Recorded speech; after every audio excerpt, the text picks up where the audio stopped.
Hey Crafty Friends, this is Jen from Cottage Crafts and welcome back to my YouTube channel. For today's card, I am working with Cottage Cutz. They have a sweet new release out called Strawberries and Bees release. This release consists of 16 different dies, and I do believe that they are still on sale right now for the 4th of July, so I would run right over to that website and check that out.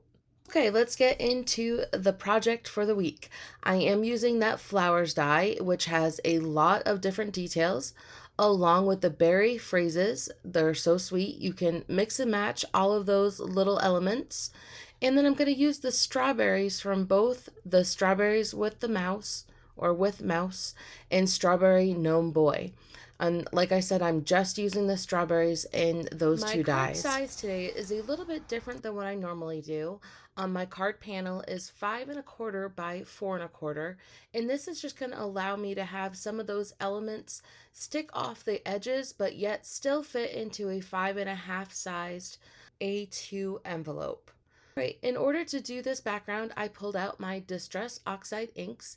These are my favorite inks to layer onto a background because you can just keep putting them on top of each other. They don't get muddy, they just blend really well and you get a nice, soft, smooth background for your card. And I chose some nice soft pastel colors because I just wanted to be able to highlight this beautiful flower bundle. So I picked my favorite colors in tumbled glass, shaded lilac, and spun sugar. I do use these quite often. They are my three most favorite Distress Oxide colors for a background. I especially love them for a nice soft background sky. All right, I am doing everything on Copic friendly paper today, and these are mostly the palette that I used. I did end up grabbing a couple here or there, but these are the colors that I mostly used for this card. As you can see, I am starting with this leaf. I'm going to do all my little leaf combinations in slightly different greens in order to have more dimension and depth into my card. Doing fairly simple Copic marker coloring with just 2 colors on each section, except the strawberry. I did want to get a little bit more depth and to highlight the strawberries a little bit more, so I did use my triple color, and then I'm using a white gel pen in order to highlight those little seeds a bit, which again, the details in these dies are amazing, and there are little indentations for those seeds already for you to be able to highlight easily with a white gel pen, or even a black fine tip pen would work as well for that. And then I'm just going to work on these petals. These two particular purple petals work really well together. You can layer them, but you don't have to. You can also use those separately. And just like my background, I wanted to come up with some soft pastel-y colors for my petals as well. So I'm going with pinks and purples, and I am going to use a little bit of yellow, as you can see here, because yellow and purple are complementary colors, so they're going to work well together for the card. I also die cut some of those centers out of a sparkly paper, and as you can see, I do like to cut out all of my images, and that's what I do. I just sit down and die cut like crazy all at once, even on images that I'm probably not going to necessarily use. I do more than one. It just gives me the option, so once I start being creative in putting together my card, I have all of those options in front of me. And sometimes I don't color them all either. I just place them on the card white uncolored until I decide if I'm going to use that element or not. And yes, I do end up with a lot of stuff left over, but someday I can use that for another card. So perfect. And now you can see how I'm starting my process of building this layered card. I knew that I wanted to have a lot of elements slip behind others. So I kind of had to have a sort of a placement in order to figure all of that out.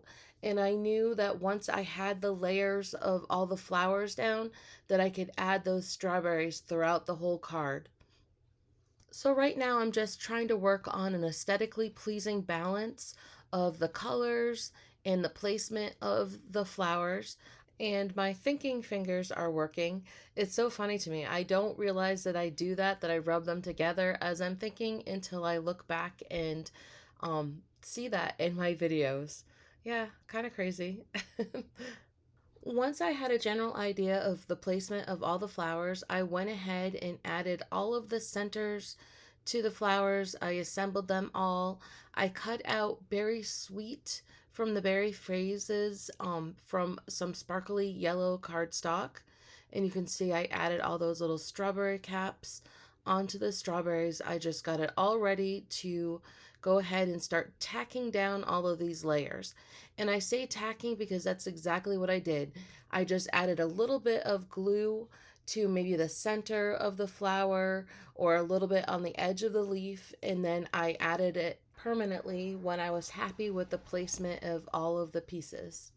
I even did that with the words because I wasn't sure if I was going to add anything underneath it, if I was going to, add a few berries here or there. For that yellow flower, I did put a little pop dot behind that, and you can see that I just had to lift that then and add the leaf underneath it. With this type of card, tweezers are definitely your friend. It helps you slide things around, lift things up, grasp a hold of it when you're just trying to put that little bit of glue. And now I have everything all built up, and I added little dots of yellow Copic marker in all of those strawberry flowers, the little white strawberry flowers. I also put a little bit of Wink of Stella clear glitter marker on all of the strawberries to add a little bit more shimmer. And you can see that I did do some of that sparkly paper with the centers of the flower as long or along with the sentiments. And now I had a few flowers that I had assembled left over, so I'm going to go ahead and add those into the center of the card. And that just gives that little bit of surprise when you're going to write out your note to the recipient. And then the strawberry Gnome Boy has really cute little delicate strawberries. I chose to cut those out with red glittered cardstock, and I added just 3 of those to my card front, as you can see, and that just added a little bit more glitteriness. I think I just made up that word. How about sparkle? It added some more sparkle and shine to that layered card. And as you can see, we do have a lot of layers going on here. I left some a little bit untacked just so that it gives that dimension, that look of dimension underneath those petals. And make sure you go to the website that I will have linked below so you can check out that sale that is happening. This new release is really adorable. I know that I say that about probably all of their dies, but it's true. They have so many details and the themes are just incredible. And this is outside my box doing a floral card, but I love it. I absolutely love it mixed in with these strawberries. And I really appreciate you crafting with me today. And if you have not subscribed yet to my channel, please do so. Help a girl out. It means a lot to me to have you here. Make sure you comment. Let me know what you think. And hopefully I will see you again very soon. Thank you. Take care. Happy crafting.